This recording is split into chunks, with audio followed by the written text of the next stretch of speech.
Yahweh is recognized by scholars as a warrior storm god. And you can really get a sense of what Yahweh was originally kind of felt as if you just think of the power of a storm with the dark sky and the rumbling of the air and the cracking of the lightning.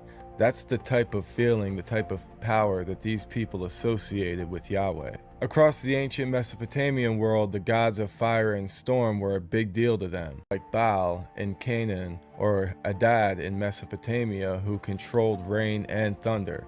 Their imagery is always with lightning, which is fire in the sky, and clouds, which is air and smoke. The reason all of this is important to understand is because Yahweh, in his earliest forms, he actually shared a lot of these traits with these gods. He started as a storm god, like a warrior deity from the southern deserts. His roots are way down in the rugged lands of Edom and Teman, which is basically southern Jordan these days. From there, he was seen as the god that was behind the deadly thunderstorms and flash floods that could tear through the desert. You see it in the Bible. Yahweh shows up in pillars of clouds, leading his people through the wilderness. And by night, a pillar of fire. So this is a perfect description of a volcano. A pillar of smoke by day and a pillar of fire by night. I don't know. That's Exodus 13:21-22. He's a warrior that's leading armies and using storms as weapons, like in Psalm 18:7-15, where the earth shakes and smokes as he unleashes his fury. That fiery, shaky imagery, that lines up pretty well with volcanic activity too, which just adds to the sense of raw elemental power. Volcanoes kind of contain all the elements we've talked about so far. Fire and smoke, and even when they erupt, they cause lightning storms.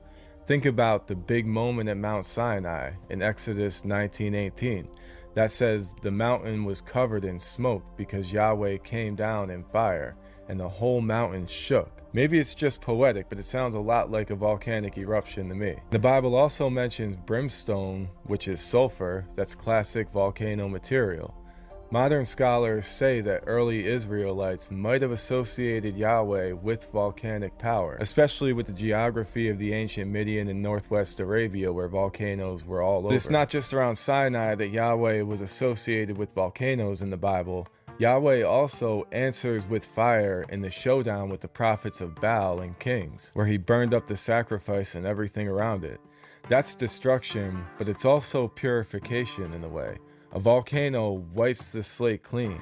So this blend of air, storm, and fire is what helped Yahweh go from just a local god to this cosmic powerhouse that we know of.